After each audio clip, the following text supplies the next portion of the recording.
NPS एक राष्ट्रीय pension योजना है। इसमें दो तरह के अकाउंट होते हैं, tier 1 account and tier 2 account. हर तरह के अकाउंट धारक को एक परमानेंट रिटायरमेंट अकाउंट नंबर अर्थात प्रान कार्ड उपलब्ध कराया जाता है। दोनों प्रकार के अकाउंट धारक प्रान नंबर से ही खाते का संचालन करते हैं।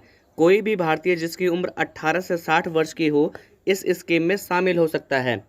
अब गवर्नमेंट सेक्टर के साथ साथ प्राइवेट सेक्टर वाले कर्मचारी भी इस योजना का लाभ ले सकते हैं और रिटायरमेंट के बाद कुल जमा का तय अधिकतम 60% या उससे कम राशि निकाल सकते हैं और न्यूनतम 40% या इससे ज़्यादा का पेंशन प्लान का लाभ ले सकते हैं। इसका मतलब ये हुआ कि रिटायरमेंट के समय कुल जमा का अधिकतम 60% पैसा एक साथ निकाल सकते हैं या इससे कम निकाल सकते हैं और कुल जमा का न्यूनतम 40% या इससे ज़्यादा का पेंशन प्लान ले सकते हैं। इसे अपनी इच्छा के अनुसार घटा बढ़ा सकते हैं, लेकिन अधिकतम और न्यूनतम सीमा तय है। आइए अब टीयर 1 अकाउंट और टीयर 2 अकाउंट के बारे में जानते हैं। पहले हम बात करते हैं टीयर 1 अकाउंट की। जब भी आप एनपीएस अकाउंट खुलवाते हैं तो आपको टीयर 1 अकाउंट खुलवाना ज़रूरी है, ये कंपलसरी है। इस खाते में जो भी रकम जमा करेंगे उसे आप रिटायरमेंट से पहले नहीं निकाल सकते हैं, क्योंकि ये एक रिटायरमेंट प्लान है। जब भी आप एग्ज़िट करेंगे तभी आप जमा धन निकाल सकते हैं, लेकिन आप तय मानक के हिसाब से 10 वर्ष के पश्चात कुछ रकम निकाल सकते हैं।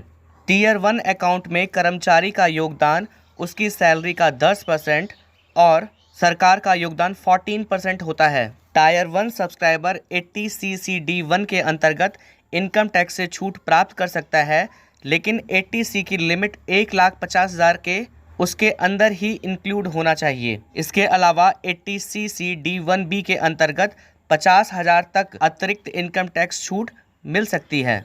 टीयर 1 अकाउंट में न्यूनतम सालाना निवेश 1,000 रुपये है। आइए अब बात करते हैं टीयर 2 अकाउंट की। टीयर 1 सब्सक्राइबर कभी भी टीयर 2 अकाउंट खोल सकता है। इसका मतलब ये है कि सीधे टीयर 2 अकाउंट नहीं खोला जा सकता है।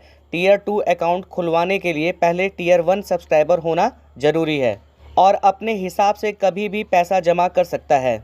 इसके लिए कोई न्यूनतम सालाना निवेश तय नहीं है और किसी भी समय जमा रकम की निकासी कर सकता है। यह अनिवार्य खाता नहीं है, आप अपनी इच्छा से इस अकाउंट को खोल सकते हैं, लेकिन पहले आपको टीयर 1 खाता खोलना होगा, उसके बाद ही आप टीयर 2 खाता खोल सकते हैं। इस खाते में सरकार द्वारा कोई कंट्रीब्यूशन नहीं दिया जाता, न ही इस खाते पर इनकम टैक्स से कोई छूट प्राप्त होती है।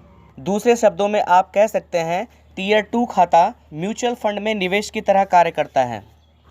टीयर 1 अकाउंट और टीयर 2 अकाउंट के बारे में जो बेसिक जानकारी थी आपको इस वीडियो के माध्यम से दी गई है।